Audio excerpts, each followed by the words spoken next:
হ্যাঁ ঠিক আছে, আমরা স্টার্ট করতে পারি আবার। হ্যাঁ। হরে কৃষ্ণ কৃষ্ণ কৃষ্ণ হরে হরে, হরে রাম রাম রাম হরে হরে।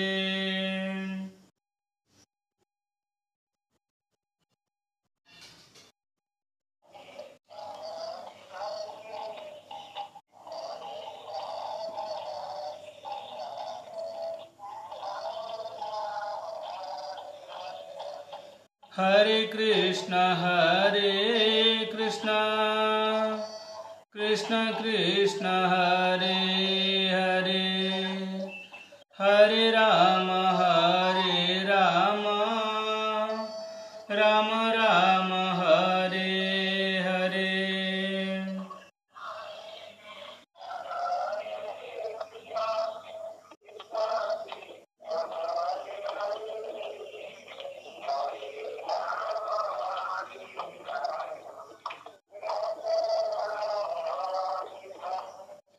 हरे कृष्ण कृष्ण कृष्ण हरे हरे, हरे राम राम राम हरे हरे।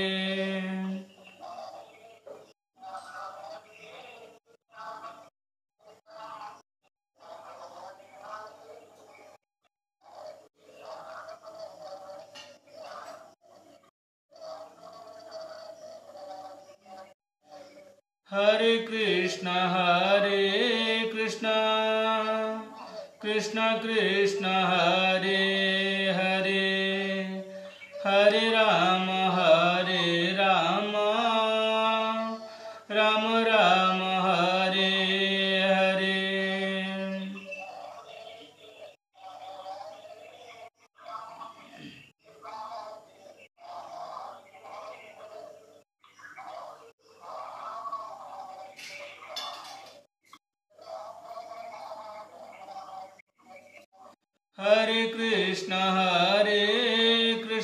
हरे कृष्ण कृष्ण कृष्ण हरे हरे,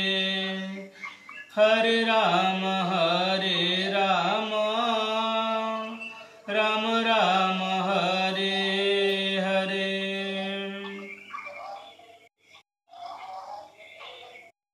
राम हरे हरे।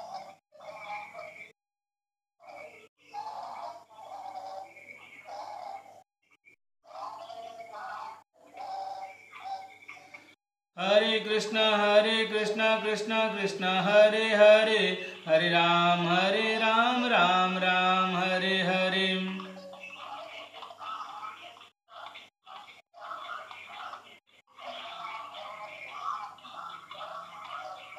हरे कृष्ण कृष्ण कृष्ण हरे हरे, हरे राम राम राम हरे हरे।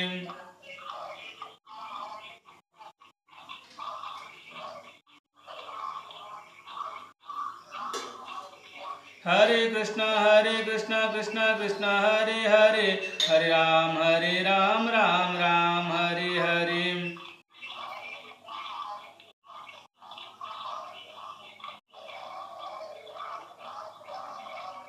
गौर गौर गौर हरि, गौर गौर गौर हरि।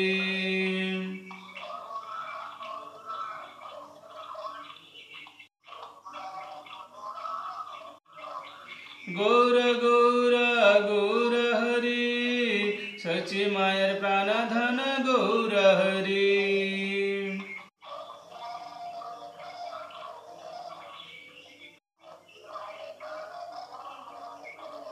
गौर गौर गौर हरि, नदिया बिहारी गौर हरि।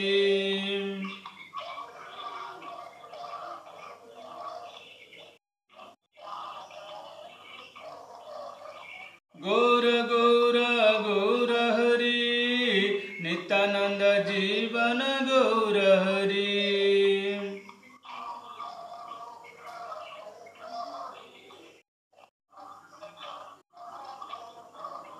गौर गौर गौर हरि विष्णु प्रिय प्राणधन गौर हरि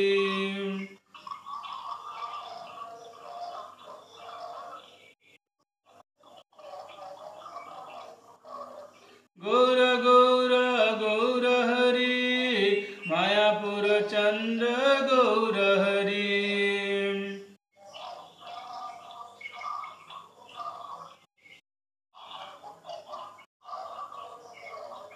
हरे कृष्णा कृष्णा कृष्णा हरे हरे हरे राम राम राम हरे हरे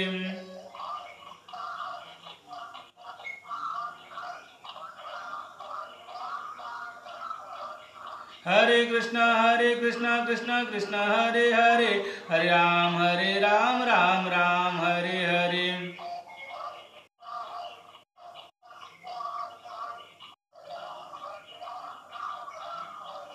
हरे कृष्णा कृष्णा कृष्णा हरे हरे हरे राम राम हरे हरे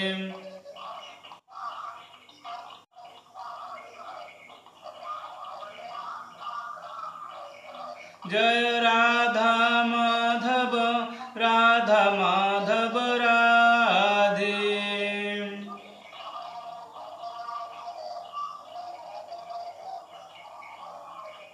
जय राधा गोविंद राधे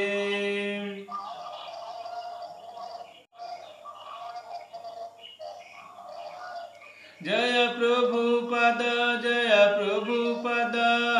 प्रभुपद जय प्रभुपद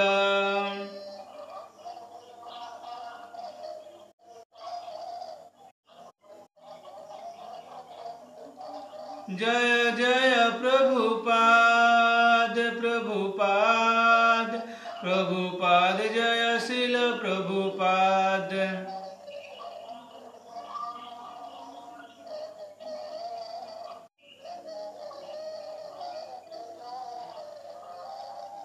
भगवान मंगल हरिनाम संकीर्तन की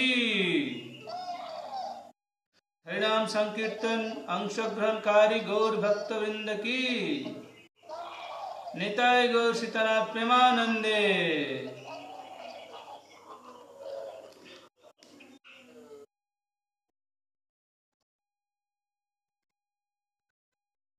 ओम अज्ञानतिमिरान्धस्य ज्ञानाञ्जनशलाकया चक्षुरुन्मिलितं येन तस्मै श्रीगुरुवे नमः श्रीचैतन्यमनोभीष्टं स्थापितं येन भूतले स्वयं रूप कदा मह्यं ददाति सपदान्तिकम् वन्देऽहं श्रीगुरु श्रीयुतपदकमलं श्रीगुरून् वैष्णवांश्च श्रीरूपं साग्रजातं सहगण रघुनाथान्वितं तं सजीवं साद्वैतं सावधूतं परिजनसहितं कृष्णचैतन्यदेवं श्रीराधा कृष्णपादान् सहगण ललिता श्रीविशाखान्वितांश्च नमयं विष्णुपदाय कृष्णपृष्ठाय भूतले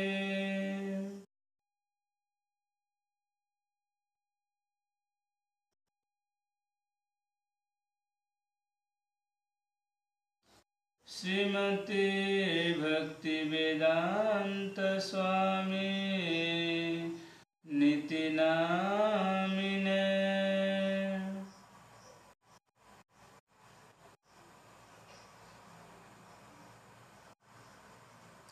नमस्ते सरस्वती देवे गौरवाणी प्रचारिणे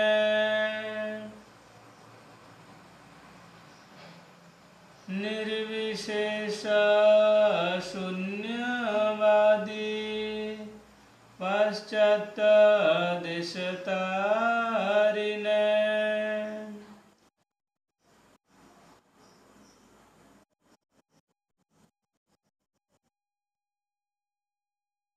जय श्री कृष्ण चैतन्य प्रभु नित्यानंद श्री अद्वैत गदाधर श्रीवासादि गौर भक्तवृंद।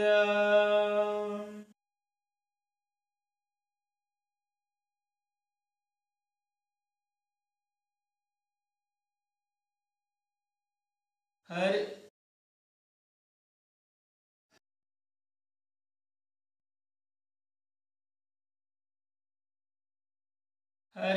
कृष्णा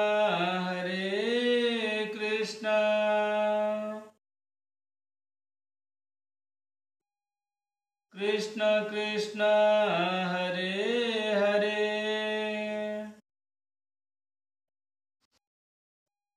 हरे राम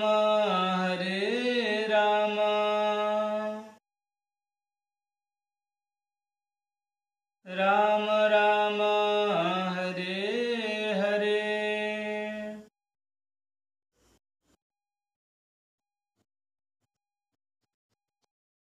नारायणं नमस्कृत्यं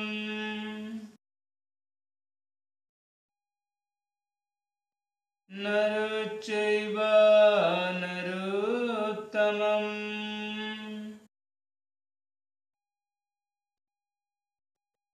वेदं सरस्वती व्यासं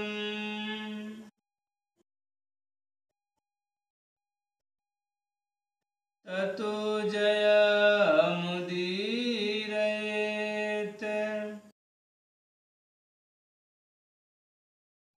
नष्टप्रायेषु यभद्रेषु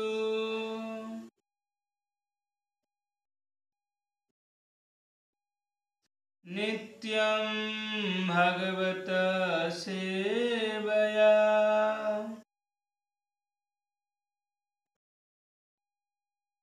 भगवती उत्तम श्लोके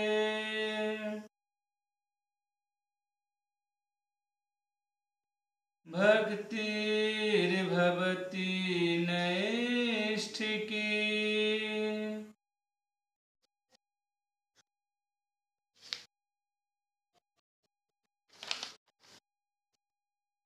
जं ब्रह्मा वरुणेन्द्ररुद्रमरुता स्तुवन्ति दिव्यैस्तवे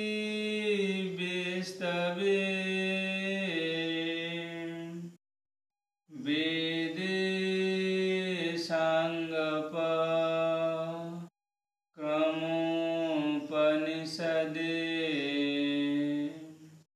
गायन्ति जं सामगा ध्यानावस्थिता तद्गतेन मनसा पश्यन्ति जं योगिनो यस्यान्तं न विदुः सुरासुरगणा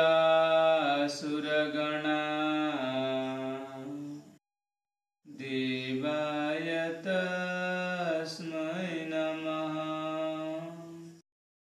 देवाय तस्मै नमः। ॐ नमो भगवते वासुदेवाय।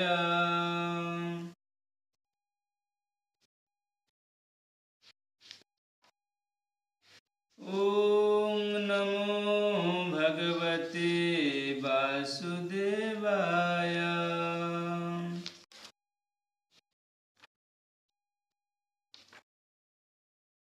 ॐ नमो भगवते वासुदेवाय।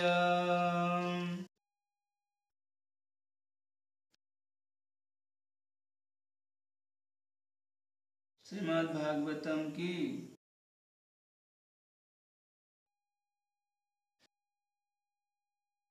তো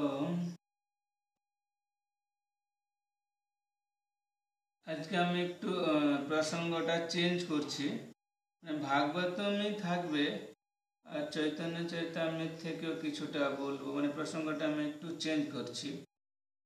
আমি ভাবলাম যে এটা বলা খুব দরকার, সেই জন্য আর কি। তো হরিদাস ঠাকুর যখন শান্তিপুরে বসবাস করত, তখন হরিদাস ঠাকুরের খ্যাতি প্রতিপত্তি অনেকটা বেড়েছিল, কারণ হরিদাস ঠাকুর ছিল ভগবানের একজন শুদ্ধ ভক্ত। আর ভগবানের যে 6টি গুণ আছে, ঐশ্বর্যস্য সমগ্রস্য বীর্যস্য যশস্য শ্রেয় জ্ঞান বৈরাগ্যশ্চৈব, এই যে বৈরাগ্য, হরিদাস ঠাকুর ছিল বৈরাগ্যের মূর্ত প্রতীক। তো যখন শান্তিপুরে বসবাস করত, তখন তদানীন্তন সময়ের যে রাজা রামচন্দ্র খান, মানে তার এতটা হরিদাস ঠাকুরকে মানুষ যতটা ভালোবাসত, তো রামচন্দ্র খানকে এতটা ভালোবাসত না। যদিও রামচন্দ্র খান ছিল ওখানকার রাজা, তো রামচন্দ্র খান হরিদাস ঠাকুর একজন ভক্ত, একটা ভজন কুটির বানিয়ে সেখানে ভগবানের নাম করে। আর হরিদাস ঠাকুর কত নাম করত প্রত্যেক দিন? 3 লাখ, মানে 192 মালা। আমরা তো 16 মালাই করতে পারি না, আর হরিদাস ঠাকুর 3 লক্ষ নাম 192 মালা করত। তো রামচন্দ্র খান তো ওটা পছন্দ ছিল না যে সবাই হরিদাস ঠাকুরের গুণকীর্তন করছে, হরিদাস ঠাকুরের কাছে যাচ্ছে, বলে আমি এখানকার রাজা, অথচ আমার এতটা কেউ প্রশংসা করছে না যতটা হরিদাস ঠাকুরের করছে। তখন রামচন্দ্র খান কি করলো, একটা বেশ্যাকে বলল যে তুমি ওই হরিদাস এর কাছে যাও, আর তুমি এটা হরিদাসের যে সাধন ভজন এটা ভঙ্গ করে দাও, যে হরিদাস যে একটা ভণ্ড সেটা তুমি প্রমাণ করো। তার জন্য তুমি যদি এটা প্রমাণ করতে পারো, আমি তোমাকে অনেক অর্থ দেব। আর যেহেতু বেশ্যা, কি বেশ্যার কাজটি হচ্ছে যেখানে অর্থ পাবে সেখানে তারই কাজ করবে। হ্যাঁ, তো অর্থের প্রলোভনে বেশ্যাটি হরিদাস ঠাকুরের কাছে গেছে, আর হরিদাস ঠাকুরকে গিয়ে বলছে যে দেখুন, সাধুর কর্তব্য হচ্ছে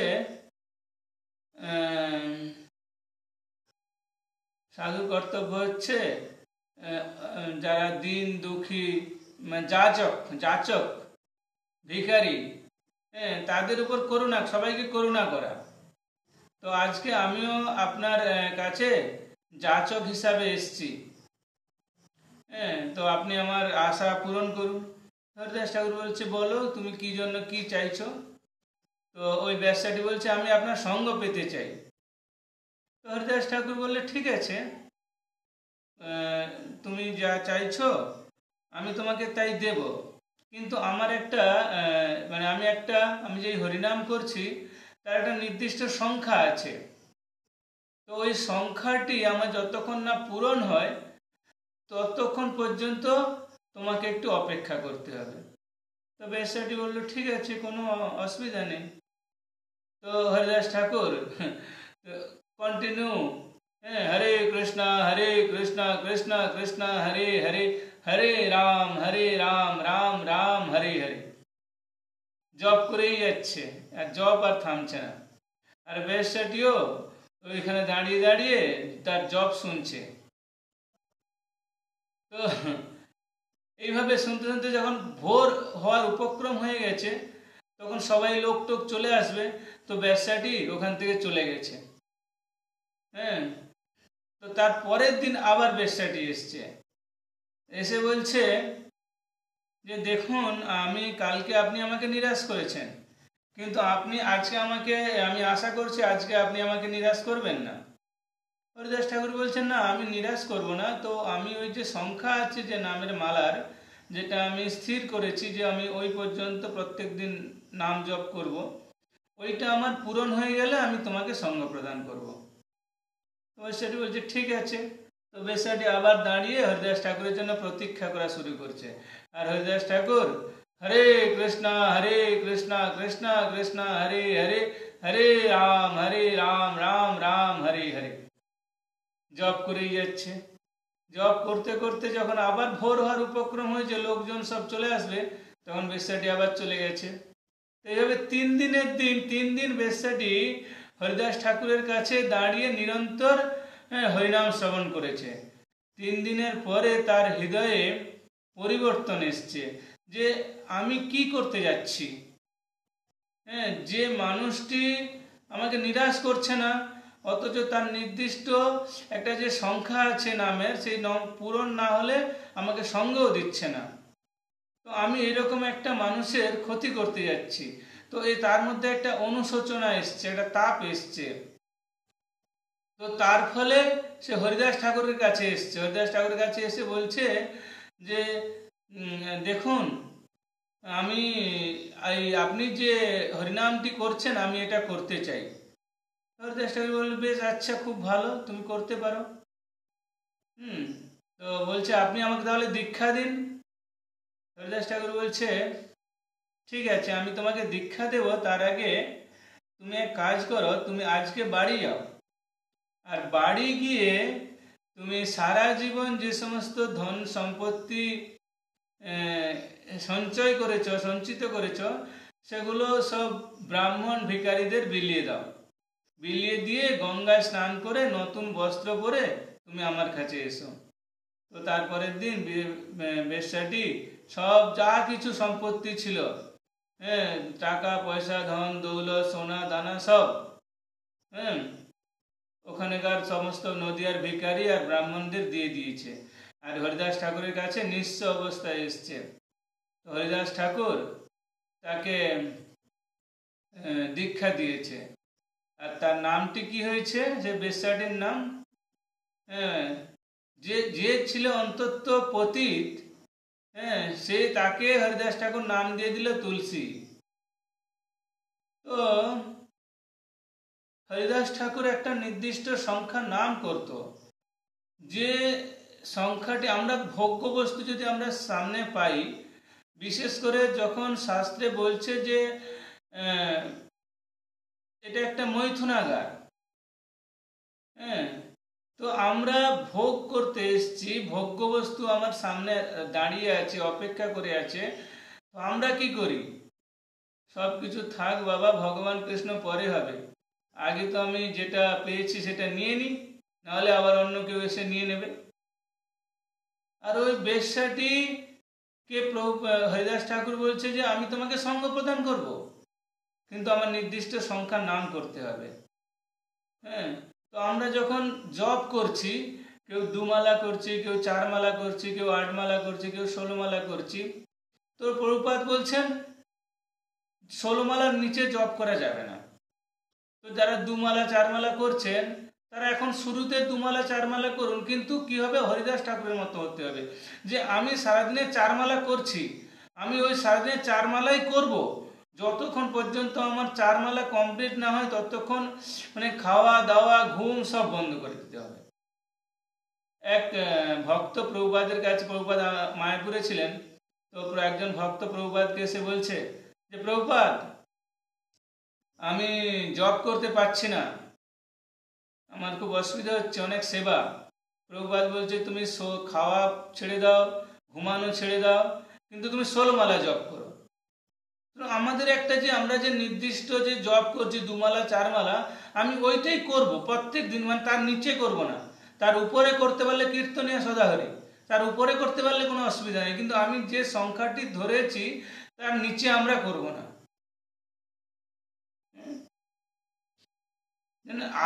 মানে কি, আধুনিক সমাজের অনেক কিছু প্রয়োজন আছে, সে প্রয়োজনটি কি আমাদের চাহিদা। তাই আমাদের চাহিদা হচ্ছে ভোগ্য বস্তু। তো হরিদাস ঠাকুরের কাছে ভোগ্য বস্তু ছিল। হরিদাস ঠাকুর কি বলল? ভোগ্য বস্তুকে ব্যবহারও করলো। তাই আমাদের কার কাছ থেকে হরিনাম শোনা উচিত?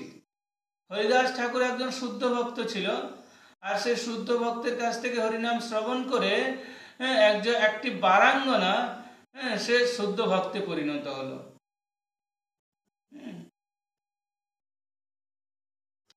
তো আধুনিক সমাজের যে কি প্রয়োজন সেটি জানা অন্তত আমাদের গুরুত্বপূর্ণ।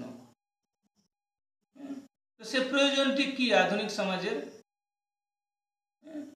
না, আমাদের যে আধুনিক বর্তমান যে সমাজ ব্যবস্থাটি, সেটি হচ্ছে দেশ জাতির মধ্যে আর সীমাবদ্ধ নেই। মানে কি মানে কি ন্যাশনাল থেকে ইন্টারন্যাশনাল, জাতীয় থেকে আন্তর্জাতিক হয়ে গেছে। আর এই আধুনিক সমাজ ব্যবস্থার প্রবণতাটি কি হচ্ছে? সবাইকে মানব বন্ধন করবে, মানে সবাইকে মানে কি শান্তি শৃঙ্খলা ফিরিয়ে আনতে চাইছে। এই শান্তি শৃঙ্খলা কেন ফিরিয়ে আনতে চাইছে? যেমন সমাজ ব্যবস্থা চলছে এমন চললে অসুবিধে কি আছে? আমরা কেন এত পুরনো সমাজ ব্যবস্থাকে ফিরিয়ে আনবো? কারণ আমরা এখন বুঝতে পারছি, যেমন বিদেশে হচ্ছে যে সমস্ত মানুষরা মারা যায়, তাদের বডিটাকে কি করে ওরা কফিনে করে রেখে দেয়। তার ফলে কি হচ্ছে, এই যে আজকে যে সমাজ ব্যবস্থা, এই যে আজকে এত আমাদের পরিবেশ পুরো করোনা ভাইরাস চলছে, সবাই বলছে যে অমুক দেশ ছেড়েছে, কে বলছে চীন ছেড়েছে, কে বলছে ইংল্যান্ড ছেড়েছে, কে বলছে রাশিয়া ছেড়েছে। কিন্তু আমাদের সমাজ ব্যবস্থা যদি আমরা বিচার্য করে দেখি, যে আমাদের সমাজ ব্যবস্থা এই ঘটনার জন্য আমরা নিজেরা দায়ী। আজকে সবাই চীন, আমেরিকা, তারপর হচ্ছে সমস্ত দেশ ভারতের সংস্কৃতিকে গ্রহণ করছে, আর ভারতবাসীরা কি করছে? বিদেশি সংস্কৃতিকে গ্রহণ করছে। একজন রিপোর্টার প্রভুপাদকে প্রশ্ন করছিল যে, প্রভুপাদ, আপনি কেন আমেরিকায় গিয়ে যে ওই ইয়েটি শুরু করেছেন,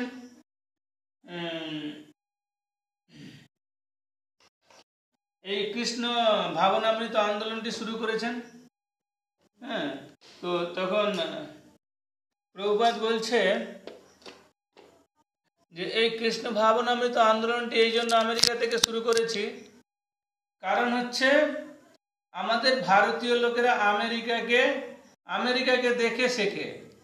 মানে আমাদের দুর্ভাগ্য কি, যদিও আমাদের ভারতবর্ষ অন্তত সমৃদ্ধশালী দেশ সব দেশের তুলনায়, কিন্তু আমাদের দুর্ভাগ্য এটি, যখন আমাদের কাছ থেকে কেউ কোনো কিছু নিয়ে চলে যায়, আর আমরা যখন দেখি যে সে নিয়ে চলে গেছে, সেটা দেখে আমি আমারটা গ্রহণ করতে শুরু করি।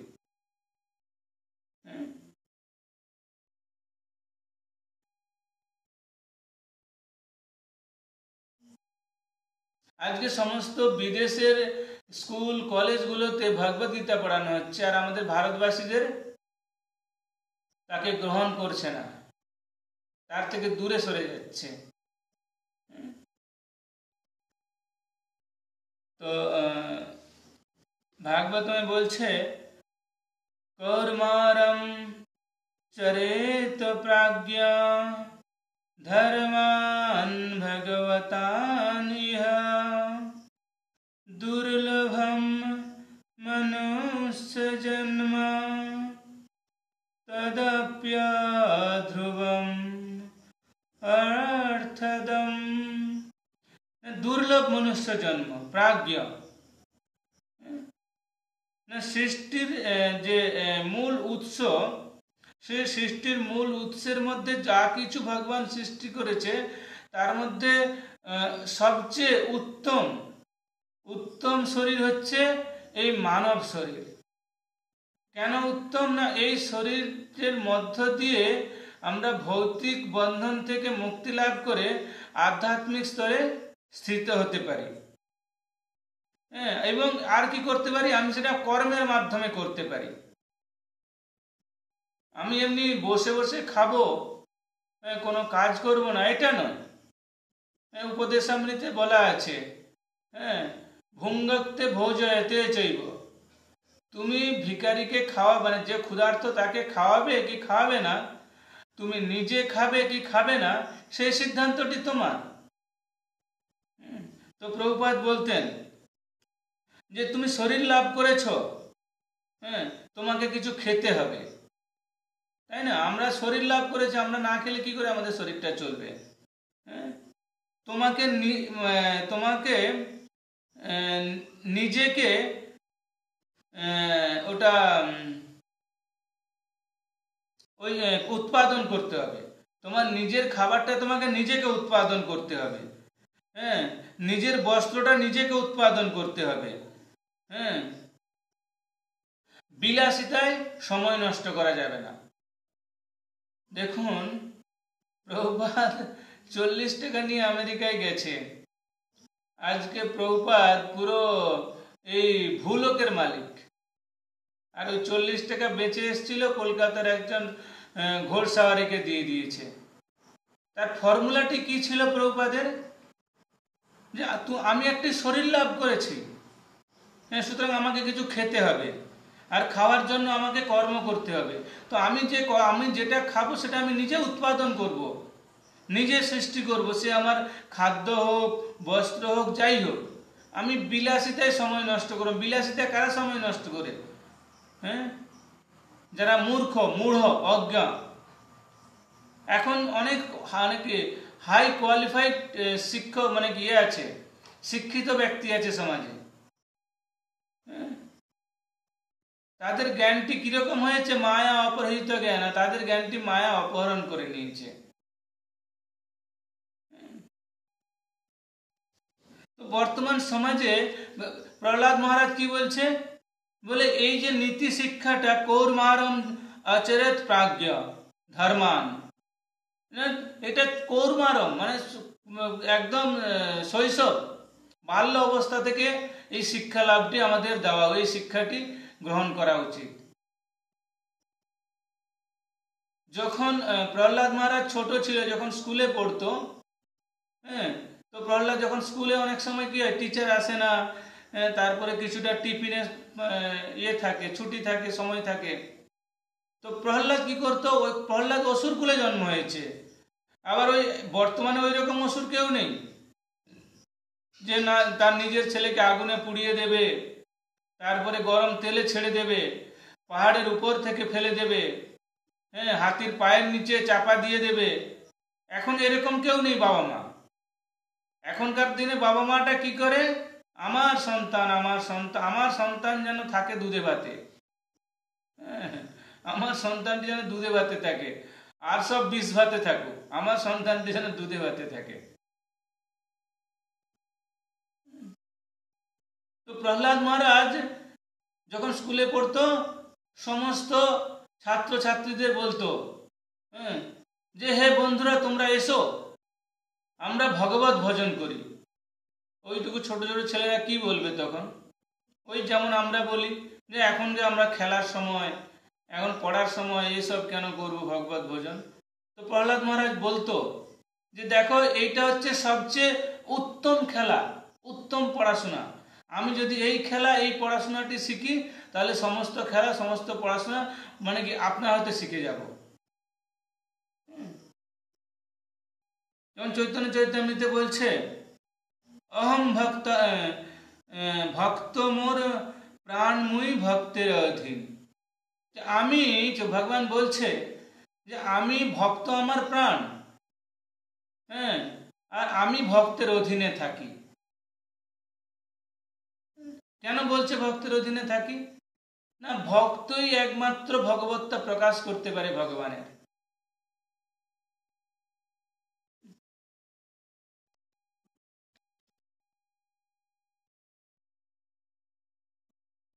কিন্তু বর্তমান দিনে যে সমাজ ব্যবস্থায় আমরা বসবাস করছি, তখনকার দিনে যে সমাজ ব্যবস্থা ছিল, তখন কি আসরিক সমাজ ব্যবস্থা ছিল না? মানে আমাদের চেয়েও অনেক বেশি পরিমাণ আসরিক সমাজ ব্যবস্থা ছিল। কিন্তু আমাদের সমাজ ব্যবস্থাটা কি হয়েছে এখন? না, ওই অধপতিত হয়ে গেছে। তখনকার দিনে সমাজ ব্যবস্থা ছিল যে দেবতা ছিল, আর অসুর ছিল। অসুররা ছিল দেবতা বিরোধী, ভগবান বিরোধী, আর অসুররা ছিল হ্যাঁ মানব সমাজের কল্যাণ সাধন করার চাবিকাঠি। তখন মানুষ এটা জানতো, কারণ তখন এটা পড়াশোনা হতো স্কুল কলেজ ইউনিভার্সিটিতে। আর এখন স্কুল কলেজ ইউনিভার্সিটিতে কি হচ্ছে, প্রভুপাদ সান ফ্রান্সিসকোমে লেকচার দিচ্ছিল, একজন ছেলে এসে বলছে, দেখুন আপনার এই কৃষ্ণ কথা শুনতে কেউ আগ্রহী নয়, কারণ আমরা এখন কি করে খাবো, কি করে বাঁচবো, হ্যাঁ সেই সম্বন্ধে আপনি কিছু বলুন। তো প্রভুপাদ বলছে এটা ঠিকই বলেছিল ছেলেটি, কারণ আমাদের সবার এখন কি চিন্তা, কি করে খাবো, কি করে বাঁচবো। কারণ হচ্ছে আমাদেরকে যে শিক্ষা ব্যবস্থায় শিক্ষিত করা হচ্ছে তার জন্য আমরা খেতেও পাচ্ছি না, বাঁচতেও পাচ্ছি না। তার জন্য দায়ী কে? আমাদের এই সমাজ ব্যবস্থা। আমি কালকে ওখানে একজন ভক্ত, ওখানে একজন টিচার এসেছিল আমাদের, আমি যে মন্দিরে এসেছি, ও আমাকে বলেছিল যে প্রভু, যে এখন কন্যাশ্রী প্রকল্প যোগ হয়ে গেছে হ্যাঁ সিলেবাসে, আর হচ্ছে ক্লাস 1 থেকে 12 পর্যন্ত নাকি 2টো পরীক্ষা হবে। আমি বলি না, পরীক্ষা নয়, ভালো ছিল, পুরো 12 পাস আউট করে দিলে হয়ে যায়। তো এই হচ্ছে আমাদের শিক্ষা প্রণালী। আর আমরা আধুনিক শিক্ষা প্রণালীটা যদি দেখি, চৈতন্য মহাপ্রভুর শিক্ষা প্রণালী কি ছিল? যারে দেখো তারে কহ, বলো কৃষ্ণ ভজ কৃষ্ণ, করো কৃষ্ণ শিক্ষা। কৃষ্ণ শিক্ষা, কৃষ্ণ বলবো, কৃষ্ণ কথা প্রচার করব, তার জন্য কি করতে হবে? আমাকে শিক্ষা লাভ করতে হবে। প্রথমে লার্নিং, তারপরে আর্নিং হওয়া উচিত। এখন সবাই আর্নিং করতে চাইছে, ইনকাম করতে চাইছে, লার্নিং শিখতে কেউ চাইছে না। এটাই হচ্ছে আমাদের সবচেয়ে বড় দুর্বলতা।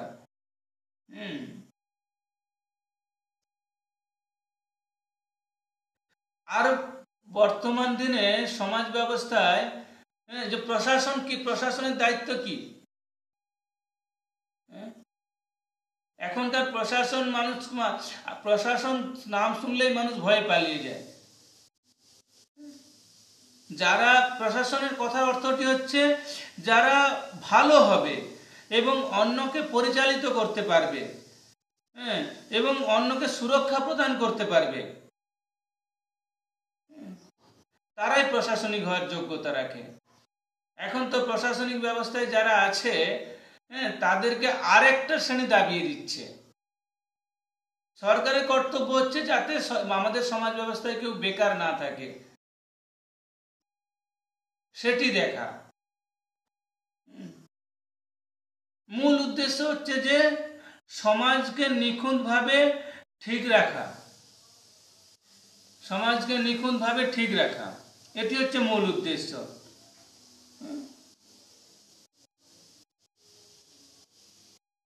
কিন্তু সমাজের বুদ্ধিজীবী শ্রেণী না থাকার দরুন আমাদের সমাজ ব্যবস্থা এরকম হয়ে গেছে।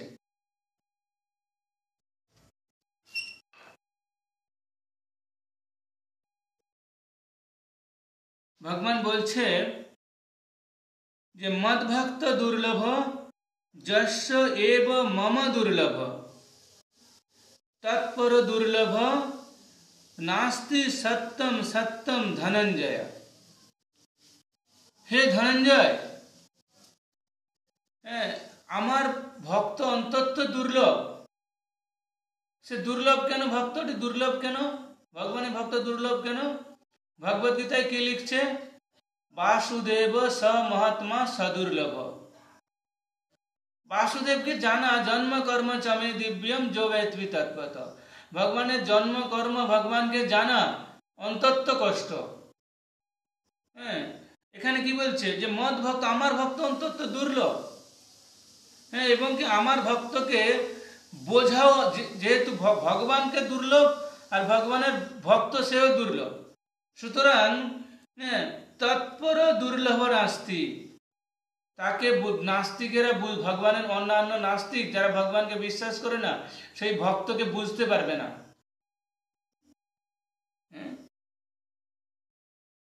সত্যম সত্যম ধনঞ্জয়, এটা সত্য সত্য বলছে। সুতরাং যারা একবার অন্তত যারা কৃষ্ণ নাম করে তারা ভগবানের কত প্রিয়। যেই ক্ষণে শিষ্য করে আত্মসমর্পণ, সেই ক্ষণে কৃষ্ণ তারে করে আত্মসম।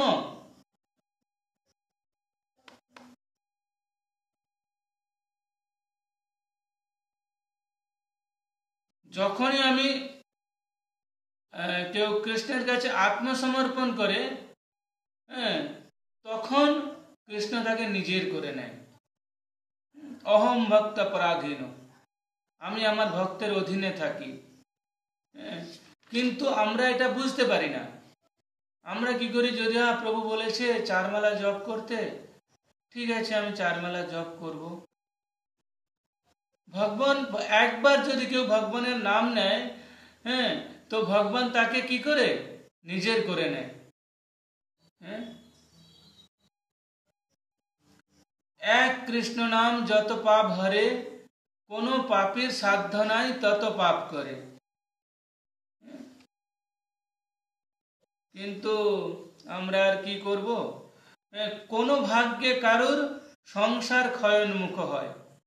সংসার আমরা সারা জীবন সংসারের জন্যই করি, কিন্তু সেই সংসার ক্ষয়টা কি করে হবে সেটা আমরা কখনো ভাবি না। হ্যাঁ, যেখানে ভগবান বলছে মোর সুদর্শন চক্রে রাখে মোর দাসে, মোর সুদর্শন চক্র রাখে মোর দাস। একবার যদি কেউ কৃষ্ণ নাম নেয়, সেই কোনো ভক্ত যদি একবার কৃষ্ণের নাম নেয়, তাহলে সেই ভক্তের কাছে সুদর্শন চক্র চলে আসে। আমরা যখন ভাগবতম আলোচনা করছিলাম তখনই বলেছিলাম, চৈতন্য চরিতামৃত তাই বলছে। তার কাছেও সুদর্শন চলে আসে, আর সেই ভক্তকে কে রক্ষা করে? সুদর্শন চক্র রক্ষা করে। কলি তাকে তার গায়ে স্পর্শ করতে পারে না। সুতরাং আমরা প্রত্যেক দিন সকাল থেকে সন্ধ্যা পর্যন্ত কোনো না কোনো ব্যক্তির সেবা করে চলেছি, কোনো না কোনো কাজ করে চলেছি, কাউকে না কাউকে আমি ধরছি। তো আমাদেরকে এমন কাউকে ধরতে হবে যাকে আমি রিজেক্ট করার পর, ছেড়ে দেওয়ার পর সে আমাকে ধরে থাকে। যেমন যখন কৃষ্ণ ছোট পুতনাকে ধরেছিল, তো পুতনা বলছে আরে ছাড়ো ছাড়ো ছাড়ো। তো কৃষ্ণ বলছে আমি তো ছাড়তে জানি না, একবার যদি কাউকে ধরি আমি কি করে ছাড়বো। হ্যাঁ, কৃষ্ণ এমন ধরেছে তার প্রাণবায়ু পর্যন্ত বেরিয়ে গিয়েছে, আর গোলকে তাকে তার মায়ের স্থান দিয়ে দিয়েছে। তো আমরা যদি পুতনার মতো রাক্ষসী গোলকে মায়ের স্থান পায়, হ্যাঁ, তাহলে যে ব্যক্তিটি একবার কৃষ্ণ নাম করবে তাকে কোন স্থান দেবে কৃষ্ণ? তার জন্য কৃষ্ণ কি বলছে, এ দেহ বিকৃত মোর ভকতের স্থানে। তাকে কোনো দাম দিতে পারে না কৃষ্ণ। এ দেহ তাকে কি করে তার নিজেকে বিক্রি করে দেয় সে, মানে তার সেই ভক্তের কাছে।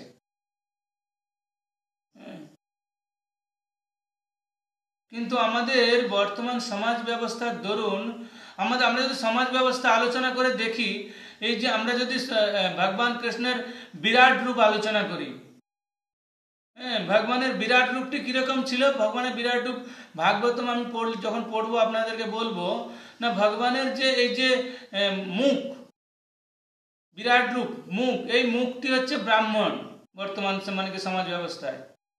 হ্যাঁ, বিরাট রূপ দেহ ভগবানের এই, আর সমাজ রূপ দেহ ভগবানের, এই দুটির তুলনা করলে দেখা যাবে ভগবানের মুখ সেটা হচ্ছে আমাদের সমাজ রূপ দেহটি ব্রাহ্মণ। আর কি ভগবানের যে হাত আমাদের সমাজ রূপ দেহর, সেটা হচ্ছে প্রশাসন ব্যবস্থা। ভগবানের উদর সেটা হচ্ছে মানে কি বৈশ্য শ্রেণী, মানে ব্যবসায়ী শ্রেণী। আর ভগবানের দুটো চরণ সেটা হচ্ছে এই তিনটা শ্রেণীকে যে বহন করে নিয়ে যায়, সে হচ্ছে শ্রমিক শ্রেণী।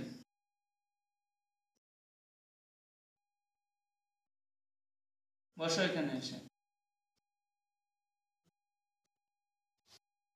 বসো।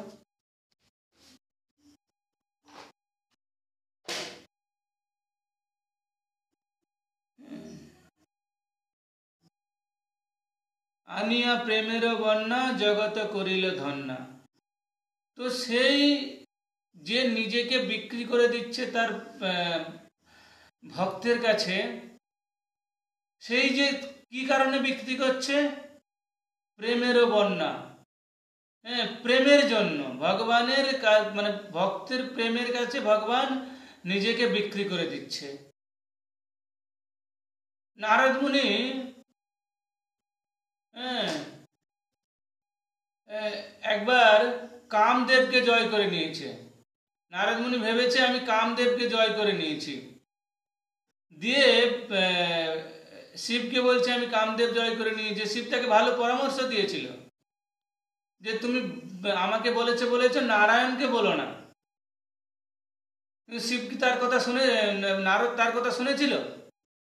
তাই আমরা যদি কাউকে ভালো পরামর্শ দিই, কেউ শুনতে চায় না যতক্ষণ পর্যন্ত সে ওই গাধির কাছে লাথি না খাচ্ছে। গাধি ওই ঘাস খাওয়ার মানে ঘুমোতেও পারে না, যে কখন তার ধোপাটি চলে আসবে, তাকে মারবে। তাই সে তার ঘুমটা কিরকম হয়, এই চোখ বন্ধ করলো আবার চোখ মানে কি মানে ভয়ে ভয়ে ঘুমায়। আবার সে ভয়ে ভয়ে ঘুমন্ত অবস্থায় সে গাধির সঙ্গে সঙ্গম করে। আমাদের অবস্থাটি হচ্ছে ঠিক সেই রকম। আমরা ভালো মানুষের কথা শুনবো না, হ্যাঁ, সারা জীবন কি করব, কি করে ভালো খাবো, কি করে ভালো করে থাকবো, কি করে ভালো করে ঘুমাবো, আর কি করে ভালো করে স্ত্রী সঙ্গ করব, এইটা আমরা ভেবে চলে যাচ্ছি। আমি আগের দিন ভগবান আর ভগবানের বিগ্রহের মধ্যে যে কোনো পার্থক্য নেই সেটা বলেছিলাম। আর মানুষ কেন কাদেরকে বিশ্বাস করে না সেটাও বলেছিলাম। কিন্তু আমরা যদি একবার হ্যাঁ বিশ্বাস করে হোক অবিশ্বাস করে হোক যদি ভগবানের নাম নিই, তাহলে ডাক্তার যেমন ওষুধ মানে কি রুগীর জ্বর হলে ক্যালপোলও দেয়, প্যারাসিটামলও দেয়, ও জানে না কোনটাতে ভালো হবে। তো ঠিক একই রকম একবার যদি কেউ কৃষ্ণের নাম নেয়, হ্যাঁ, তাহলে কৃষ্ণ তাকে তার নিজের করে নেয়। আমরা যদি ভুল করেও যদি কৃষ্ণের নাম নিই, আর নারদ কি করেছে, ওইটা করেছে মানে নারায়ণকে গিয়ে বলছে, হ্যাঁ, নারায়ণকে গিয়ে বলছে যে আমি কাম জয় করে নিয়েছি। তো নারদ বলছে ও আচ্ছা আচ্ছা, নারায়ণ বলছে কাম জয় করে নিয়েছো, হ্যাঁ। তো একটা অলিক মানে মায়ার রাজ্য তৈরি করে নারদের পরীক্ষা নিয়েছিল। আর নারদ ভগবান এত ভক্তবৎসল যে নারদকে যাতে ওই সংসার চক্রে না পড়ে তার জন্য বানরের মুখ দিয়েছিল, হ্যাঁ। তো পরে যখন জানতে পারল যে ভগবান নারায়ণ ওকে বানরের মুখটি এই জন্যই দিয়েছে যাতে ও সংসার চক্রে না মানে কি ফেঁসে যায়। তো ভগবান এত কৃপালু যে তার ভক্তকে অনেক সময় দুঃখ দেয়, যেমন নারদ মুনিকে দুঃখ দিয়েছে, কষ্ট দেয়, হ্যাঁ। আমাদের কুন্তী মহারানী বলে আপনি আমাকে কষ্ট দিন, হ্যাঁ। তো কেউ চাইবে যে আমাকে আরো কষ্ট দাও, এবং আমি যে বলছি আমার ভগবান এটা না ভাবে যে আমাকে কষ্ট দিবে, হ্যাঁ। আমার কষ্ট দরকার নেই, আমি এটা পরিষ্কার ক্লিয়ার করে দিচ্ছি, না কৃষ্ণকে আমি ক্লিয়ার করে দিচ্ছি। আমরা কেউ চাই না জীবনে কষ্ট পেতে, কিন্তু কষ্ট পাওয়াটা এটা হচ্ছে আশীর্বাদ ভগবানের, আর সুখ পাওয়াটা অভিশাপ। সুখ পেলে আমরা ভগবানকে ভুলে যাই। যখন কোনো বিরাট কোনো শরীর খারাপ হয় তখন আমরা হে প্রভু হে প্রভু হে প্রভু মন্দিরে গিয়ে দিন রাত আমি তোমাকে হ্যাঁ বিরাট বড় পাঁঠা বলি দেবো, তোমাকে আমি বিরাট বড় লাউ বলি দেবো, মুরগির বলি দেবো, সব বলি দেবো, হ্যাঁ। আরেকটা প্রাণীকে বলছে আমি বলি দেবো, আর যখন ভালো হয়ে যাবে আরে ওটা বলেছিলাম ভুলে গেছি, ঠিক আছে পরে দিয়ে দেওয়া যাবে সময় করে, হ্যাঁ। তো এটা হচ্ছে আমাদের দুরবস্থা। ओपि चेतो सुदुराचार भजते माम अनन्य भाक साधुरेव समन्तव्य सम व्यवस्थित ही स দুরাচার, একে দুরাচার বলে। আমরা যদি একে তো আমাদের সমাজ ব্যবস্থার, বর্তমান সমাজ ব্যবস্থার এই হাল, যার জন্য আমরা ভগবানের নাম করতে পারছি না, ভগবানের শরণ নিতে পারছি না। এই ইস্ট ইন্ডিয়া কোম্পানি ভারতবর্ষে ঢুকে ভারতবর্ষের পুরো কালচারটাকে নষ্ট করে দিয়েছে। আর আমরা সেই কালচারটা নাকি শুকর কি খায়? বিষ্ঠা। আর ওই আমেরিকার লোকরা হচ্ছে বিষ্ঠাভোজী।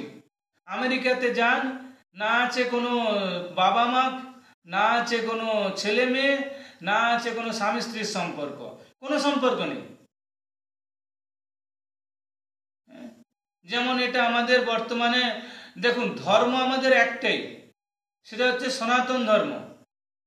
এই যে হিন্দু, মুসলমান, জৈন, বুদ্ধ, খ্রিস্টান, এগুলো ধর্ম নয়। ধর্ম একটাই, সনাতন ধর্ম। আর এই যে আমরা সৃষ্টি করেছি এগুলো, এই যে হিন্দু মুসলিম, আমি এ সম্বন্ধে একদিন এ সম্বন্ধেও আমি আপনাদের ক্লাস দেবো একদিন। এগুলো খুব অন্তত এখন যেমন মুসলিম বলছে, কোরআনে নাকি লেখা আছে নারীরা নাকি তার মানে ভোগ্য বস্তু, মানে তারা হচ্ছে ক্ষেত স্বরূপ, জমিন যত খুশি হাল চালাও। মানে এত নিচু স্তরের মানসিকতা চলে গেছে ওদের মধ্যে। ওদের যে সে মৌলবী আছে যারা, তারা অ্যাকচুয়ালি আমি একবার আলোচনা করছিলাম একজন মৌলবীর সঙ্গে। তারা কি করছে, যে কোরআনের দুটো ভাগ আছে, একটা হচ্ছে প্রবৃত্তি, একটা হচ্ছে নিবৃত্তি। নিবৃত্তি পাঠ হচ্ছে সনাতন ধর্ম, আর প্রবৃত্তি পাঠটা কি করেছে না, মানুষ যখন পশু হত্যা করতে শুরু করেছে, যেমন বৌদ্ধিস্টরা, যেমন পশু হত্যা থেকে বিরত করার জন্য বুদ্ধদেব বলছে তোমরা বেদকে বাদ দিয়ে দাও। ঠিক একই রকম, যে তোমরা পশু হত্যা করছো, তাহলে তোমরা নিবৃত্তি পাঠটাকে বাদ দিয়ে প্রবৃত্তি পাঠটা ধরো। আর সেই কি করছে, ওই প্রবৃত্তি পাঠটাকে ধরে নিয়ে বসে আছে, যার নিবৃত্তি পাঠটা হচ্ছে সনাতন ধর্ম, তাকে বাদ দিয়ে দিয়েছে। তো আমি বলেছিলাম যে আপনারা কেন এরকম মিথ্যে ভাবে মানুষদের ভুল বোঝাচ্ছেন, কেন মিথ্যে কথা বলছেন? বলে আমি যদি এখন এই কথাগুলো বলি আমাকে মেরে ফেলবে। তাই আমাদের সমাজে যে বুদ্ধিজীবী মানুষ দরকার, তাকে মেরে ফেলা হয়। বিজ্ঞান বলছে যে পৃথিবী হচ্ছে একটা চ্যাপ্টা থালার মতো, কিন্তু ভৌগোলিক এটা হচ্ছে গোলাকার।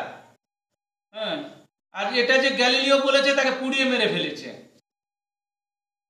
শুধু সমাজ ব্যবস্থা নয়, বিজ্ঞান আমরা দেখলেও সেরকম পাবো। এটাই হচ্ছে আমাদের সবচেয়ে, আমরা বুঝতে পারি না। প্রভুপাদ বলছে যে তুমি 16 মালা করছো না, ঠিক আছে, তুমি 2-4 মালা করছো, কিন্তু তুমি ওই 2-4 মালা করতে থাকো, তার কম করো না, বেশি করলে ভালো। হরিদাস ঠাকুর বলছে যে আমি তোমাকে সঙ্গ প্রদান করব, এই নয় যে আমি তোমাকে সঙ্গ দেব না, কিন্তু আমার একটা নির্দিষ্ট সংখ্যা আছে। আমাদের সবাইকে ওই রকম সংখ্যা স্থির করতে হবে, যে আমি 2 মালা করবো, 4 মালা করবো, 6 মালা করবো। কিন্তু এই নয় যে আজকে 2 মালা করলাম, কালকে 6 মালা করলাম, কালকে 1 মালা করলাম, পরশু 1 মালা করলাম, এটা নয়। এটা একটা অপরাধের মধ্যে আসে। আমাকে একটা নির্দিষ্ট সংখ্যা নিতে হবে, যে সংখ্যাটার উপরে গেলে ভালো, নিচে আমি নামবো না। আপনার কাছে 10 টাকা আছে, আপনি কি চাইবেন যে আমার 9 টাকা হয়ে যাক? আমরা চাইবো ওটা মানে 100 টাকা হোক।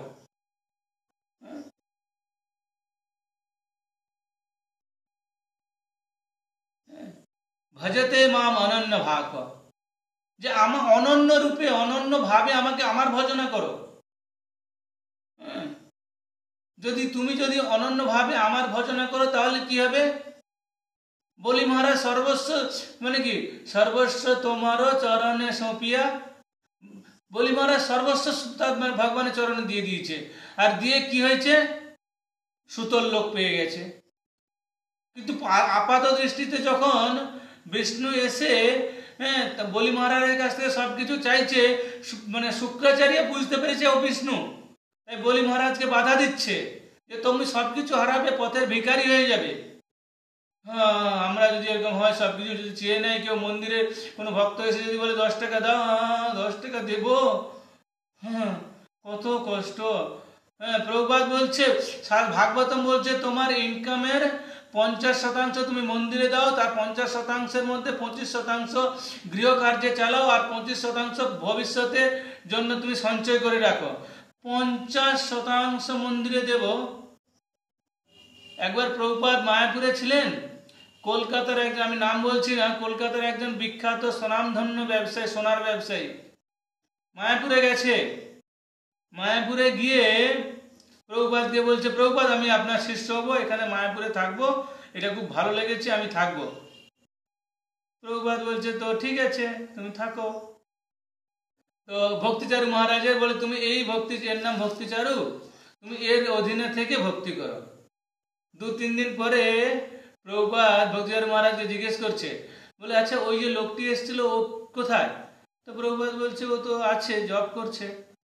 বলছে হ্যাঁ জব করছে, ও যে মায়াপুরে থাকবে, ভক্ত হবে, সন্ন্যাসী হবে, ওর সমস্ত টাকা পয়সা, হ্যাঁ, আর ওই ধন দৌলতগুলো কোথায়? হ্যাঁ, বলছে ও তো কিছু নিয়ে আসেনি, ও তো শুধু একটা জামা, যেই জামা প্যান্ট পরে এসেছিল ওটাই। প্রভুপাদ বলছে ও টিকবে না, ও 2 দিন বাদে চলে যাবে। ঠিক তার 2-3 দিন পরে তার স্ত্রী এসছে, তার স্ত্রী আসতে তার সঙ্গে সুসুড় করে চলে গেছে। সর্বস্ব তোমারও চরণে, ভগবানকে পেতে হলে সর্বস্ব আমাকে দিতে হবে। মানস দেহ গেহ যো কিছু মোর, ওর পিলু তুয়া পদে নন্দ কিশোর, আমার বলিতে প্রভু আর কিছু নাই। এই ফর্মুলাটি যদি আমি ফলো করি, তাহলে ভজতে মা অনন্য ভাগ, তাহলে তার উত্তরটি কি আসবে? ভজতে মা অনন্য ভাগ। কিন্তু আমরা এটা করতে পারবো না। মোর মোর করি রাত্রি দিনে মরি, যমদূত দেখে রঙ্গ। আমার আমার আমার আমার করে যাচ্ছে সারা জীবন, পার্থিব বস্তু সংগ্রহ করতে আমার আমার আমার আমার করে যাচ্ছি। হরিনাম বিনা জীবের অন্য ধন নাই রে। আমাদের একমাত্র ধন কি হওয়া উচিত? হরিনাম। কারণ ওই ওই হরিনাম রূপী ধনটি, ওই আমার আমার আমার যখন এই দেহটি ছাড়বো, তো ওই হরিনাম রূপী ধনটি আমার সঙ্গে যাবে।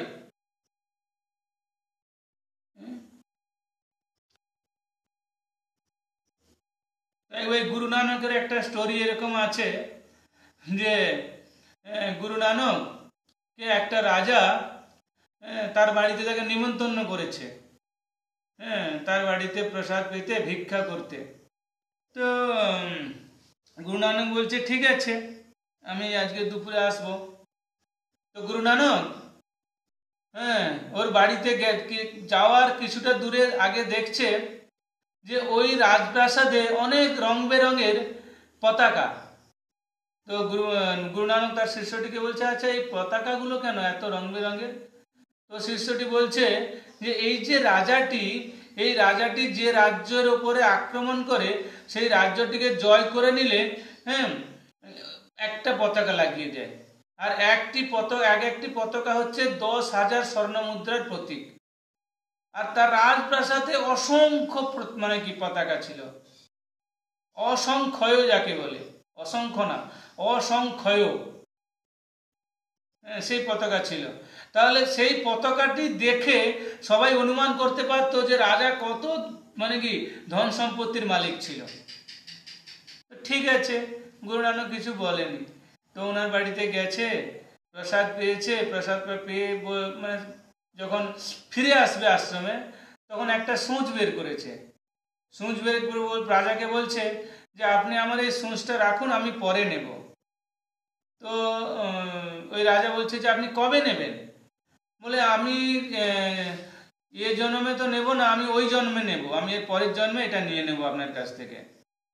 তখন ওই রাজা বলছে যে ওটা কি করে সম্ভব, আমরা তো যখন মরি কিছু নিয়ে যেতে পারি না, আর আমি তাহলে আপনার সূঁচটা কি করে নিয়ে যাব? হ্যাঁ, তখন বলছে গুরু নানক বলছে, আরে তুমি এত কিছু যে ধন সম্পদ সংগ্রহ করেছো, তুমি আমার এই সূঁচটা আজকে নিয়ে যেতে পারবে না বলছো, আর ওই ধন সম্পদ যেগুলো সংগ্রহ করেছো ওগুলো কি করে নিয়ে যাবে? তো আমরা রাজা সারা জীবন ধন সম্পদ সংগ্রহ করে কিছু নিয়ে যেতে পারছে না। হ্যাঁ, তো আমরা সারা জীবন এর পিছনে দৌড়াই, ধন সম্পদ সংগ্রহ করি। আমাদের প্রকৃত ধন কোনটি? হ্যাঁ, হরিনাম বিনা জীবের অন্য ধন নাই রে। হরিনাম ছাড়া আমাদের কলৌ নাস্তে হবে, নাস্তে হবে, নাস্তে হবে গতির অন্যথা। কলিযুগে অন্য কোনো উপায় নাই, উপায় নাই, উপায় নাই। হরের নাম, হরের নাম, হরের নাম হইব কেবল, কেবল হরিনাম, হরিনাম, হরিনাম করো। হ্যাঁ,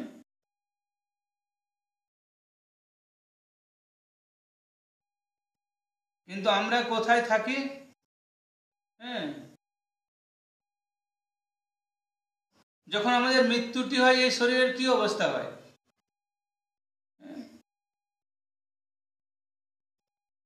রূপের গৌরব কেন ভাই, অনিত্য এ কলেবর, কভু নয় স্থিরতর, সম নাইলে কিছু নাই।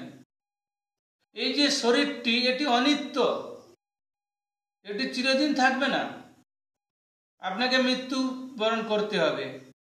হ্যাঁ, তো আমি দেখতে সুন্দর, আমার কাছে অনেক ধন সম্পত্তি আছে, আমার কাছে আমি আমার অনেক উচ্চকুলে জন্ম, হ্যাঁ, জন্মান্তরে ঘৃণা করি। এখন যেটা হচ্ছে আমাদের ব্রাহ্মণ, মানে এখন তো শাস্ত্রে বলছে ব্রাহ্মণ তো বর্তমান সমাজে নেই, জন্মনে জায়তে শূদ্র, সবাই শূদ্র। চাতুর্বর্ণ মায়া সিস্টেম গুণ কর্ম বিভাগস, গুণ কর্ম অনুযায়ী ব্রাহ্মণ ক্ষত্র বৈশ্য সৃষ্টি হয়। বর্তমান সমাজ ব্যবস্থায় যে ব্রাহ্মণরা আছে ওরা তো ব্রাহ্মণ নয়।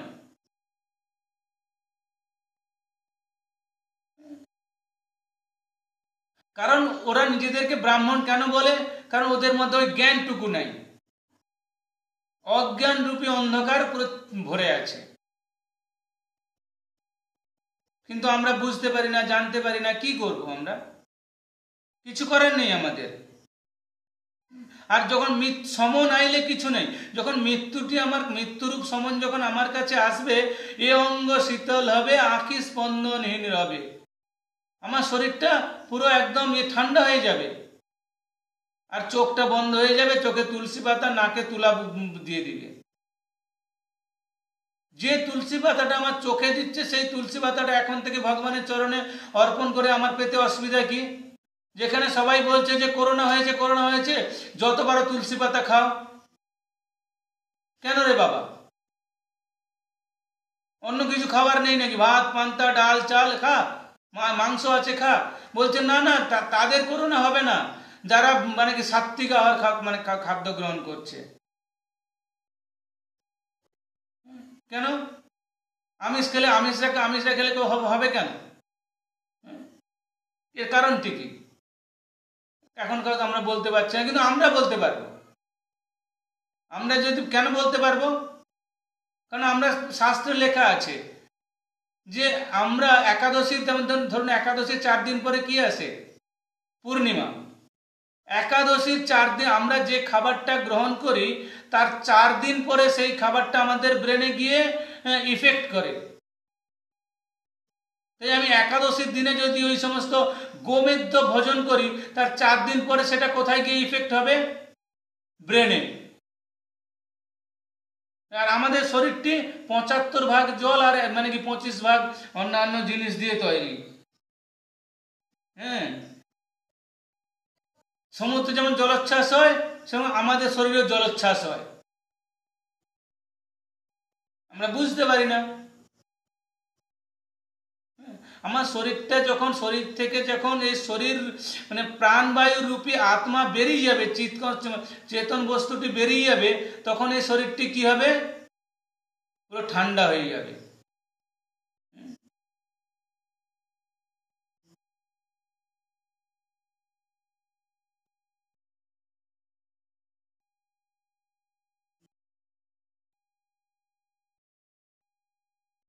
এমনও মাধব না ভজে মানব, কখন মরিয়া যাবে, সেই সে অধমে প্রহরিবে জমে, রই রবে কৃমিতে খাবে।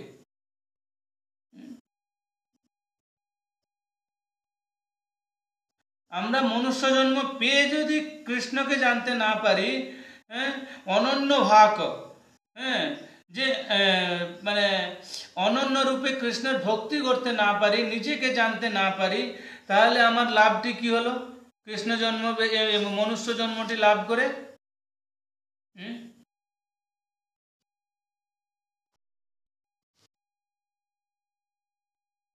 ভগবান চৈতন্য চৈতামিতে বলছে, হ্যাঁ, যে আমা ভক্ত বাঁধিয়াছে হৃদয়ে কমলে, যে আমার ভক্তরা আমাকে বেঁধেছে তার হৃদয় কমলে। ভগবান স্বয়ং আমাদের কাছে থাকে, আমরা হ্যাঁ, ভগবানকে দেখতে পাই না রে বাবু। ভগবানকে দেখার কি দরকার? যে বস্তুটি আমার হৃদয়ের অভ্যন্তরে বসে আছে, সেই বস্তুটিকে দেখার কি দরকার? আমরা এই যে বিরাট মানে কি, এই যে আমরা ভৌতিক ব্রহ্মাণ্ড দেখছি, এই ব্রহ্মাণ্ড দেখে কি আমাকে বোঝা উচিত নয়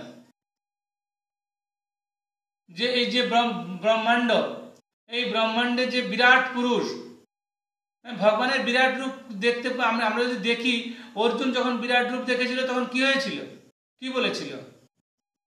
যে না না, আমি এই বিরাট রূপ দেখে অন্তত ভয় পাচ্ছি, এই বিরাট রূপ আমি সহ্য করতে পারছি না। হ্যাঁ, আপনি মানে কি এই রূপ সংবরণ করুন। তো ভগবান তাকে চতুর্ভুজ নারায়ণ রূপে দেখা দিয়েছিল। তখন অর্জুন বলছে না না, এই রূপ আমি সংবরণ করতে পারছি না, এই রূপ আমার দরকার নেই। তখন ভগবান তাকে দ্বিভুজ মুরলী বদন রূপে দেখা দিয়ে দিয়েছিল। তখন কৃষ্ণ অর্জুন বলল না, এটা ঠিক আছে। তো ভগবানের ওই বিরাট রূপ আমরা দেখে সহ্য করতে পারবো না, ওই অর্জুনের অবস্থা হবে আমাদের। তাই আমরা বিরাট রূপ সবাই ভগবানকে দেখতে চাই। ভগবানকে তো মানে যখন ভগবান হস্তিনাপুরে এসেছিল, তো সবাইকে দর্শন দিয়েছিল, কিন্তু দর্শন পেয়েছিল শুধু পিতামহ দ্রোণাচার্য। যেখানে 18,000 লোক ছিল, সেখানে 2 জন ব্যক্তি মাত্র দেখা পেয়েছিল। ভগবানকে ও দর্শন করলে হবে না, ভগবানকে কিভাবে দর্শন করতে হবে? অনন্য ভাগ, অনন্য রূপে যদি ভগবানকে আমরা দর্শন করি, তাহলে কি হবে? যাহা নেত্র পড়ে তাহা দেখো আমারে। ভগবান বলছে যে যেখানে যেখানে তোমার চোখ পড়বে, এই ব্রহ্মাণ্ডে তুমি যেখানে যা খুশি দেখবে, সবই আমি। যখন বেতার রেডিও চলে, তার যে ওয়েব সিরিজ, সেই ওয়েবটাকে আমরা দেখতে পাই, কিন্তু আপনি রেডিও যেখানে খুশি চালান, চলছে। এই যে মোবাইলের টাওয়ার বিভিন্ন জায়গায় বসানো আছে, আমি টাওয়ার এক জায়গায় বসানো আছে, আর আমি মোবাইলটা ঘরের মধ্যে চালাচ্ছি, তা কি করে চলছে? সেই তো আমি তো তার পাওয়ারটা কি দেখতে পাচ্ছি? যে লাইট থেকে আলোটা বেরোচ্ছে, আলোটা নিরাকার, কিন্তু যেখান থেকে বেরোচ্ছে ওই বস্তুটি সাকার। সবাই ভগবানকে দেখতে চায়, কিন্তু ভগবান কি বস্তু সেটা কেউ বুঝতে চায় না। ভগবান তার প্রতিনিধির মাধ্যমে আসে, প্রভুপাদের মাধ্যমে মানে কি আমরা ভগবানকে দেখার চেষ্টা করব, প্রতিনিধির মাধ্যমে। প্রভুপাদ ভগবানের প্রতিনিধি। প্রভুপাদকে কখনো বলতে শুনে, এখনকার দিনে অনেক গুরু বেরিয়ে গেছে যারা নিজেদেরকে ভগবান বলছে, ওরা গরু মানে গুরু নয়, তারা গরু। যেমন GOD গড, ওটাকে ঠিক উল্টে দিন, DOG ডগ, ডগ মানে কুত্তা। বর্তমান সমাজ ব্যবস্থা ওই রকম হয়ে গেছে।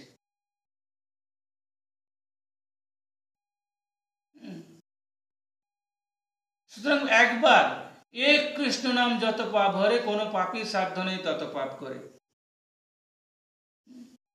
আমরা অলরেডি প্রথম থেকে কি করেছি, মানে পাপের বোঝা আমাদের মাথায় নিয়ে ঘুরছি। হ্যাঁ, পাপের বোঝা মাথায় নিয়ে ঘুরছি। আর কেন পাপের বোঝা মাথায় নিয়ে ঘুরবো? पाप पाप गठरिया में सर पर ला दे, रहा भटकारो। যে পাপ প্রথমে আমাদের মাথায় অলরেডি বোঝা হয়ে বসে আছে, আর আমরা ওইটা নিয়ে ঘুরছি। আর বর্তমানে এই মনুষ্য শরীরটা পেয়ে আমরা কি করছি? হ্যাঁ,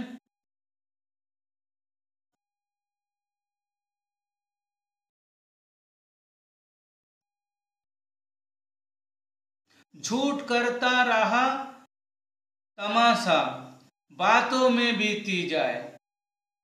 যা সমস্ত কিছু মিথ্যার পেছনে ছুটছি, মিথ্যা কথা বলছি, আর যে কথাগুলো বলছি তার কোনো মানেই হয় না। সকাল যদি ফোন ধরে কেউ, আমি বারবার এই জন্য সবাইকে বলি যে আমাদের বর্তমান সমাজ ব্যবস্থাতে প্রযুক্তিবিদ্যা অনেক উন্নত হয়ে গেছে। প্রযুক্তিবিদ্যা যতটা উন্নত হয়েছে, আমার মানুষের মধ্যে থেকে সুখ আর মানে কি সমস্ত শান্তি সব চলে গেছে।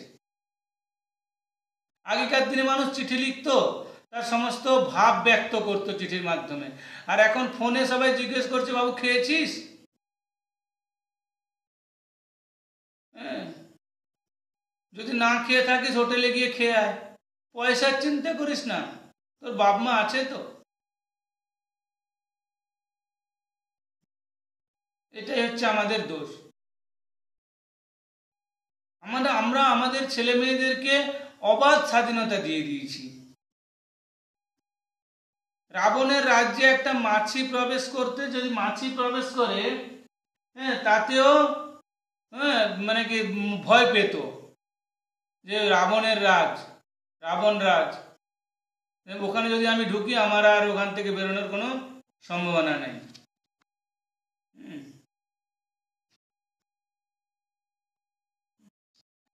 কৃষ্ণের সমতা হইতে বড় ভক্ত পদ, আত্মা হইতে কৃষ্ণের ভক্ত হয় প্রেম সম্পদ।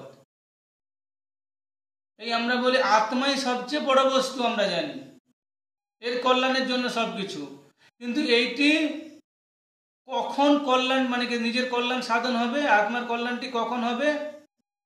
হ্যাঁ, কৃষ্ণের সমতা হইতে হ্যাঁ বড় ভক্তপদ, যখন আমি আমার কোনো ভক্তের হ্যাঁ ভক্তকে অনুসরণ করব, অনুগমন করব না, আমরা অনুসরণ করব। আচ্ছা, চৈতন্য মহাপ্রভু এটা করেছে, আমি করব, এটা হচ্ছে অনুগমন। আচ্ছা, চৈতন্য মহাপ্রভু এটা শিক্ষা দিয়েছে, আমাদের এটা করা উচিত। চৈতন্য মহাপ্রভুর শিক্ষাটা গ্রহণ করা হচ্ছে আমাদের অনুসরণ। চৈতন্য মহাপ্রভু যা করেছে সেটা করাটা হচ্ছে অনুগমন। আমাদেরকে অনুসরণ করতে হবে, ভক্ত সঙ্গ করতে হবে। চৈতন্য মহাপ্রভুর চেয়ে চৈতন্য মহাপ্রভুর ভক্ত, মহাপ্রভুর ভক্ত যত বৈরাগ্য প্রধান, যাহা দেখে তুষ্ট হন গৌর ভগবান।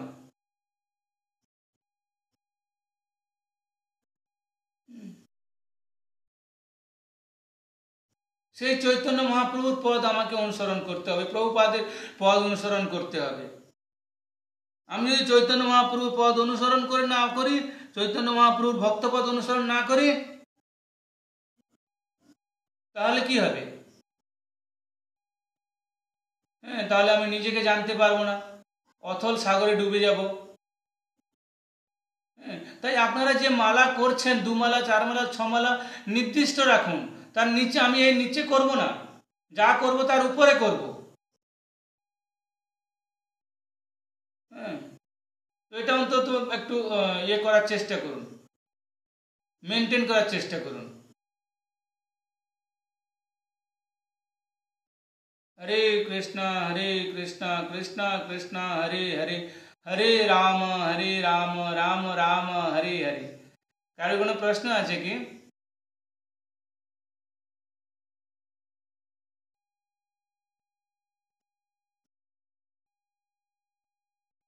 বলুন।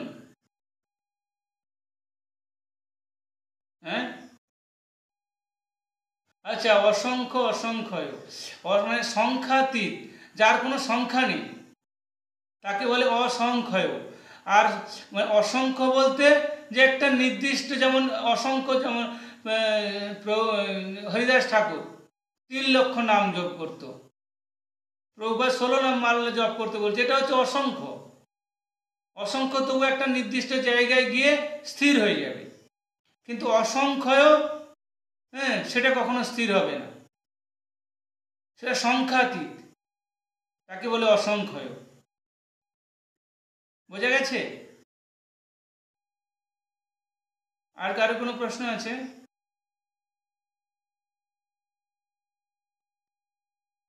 হরি বল।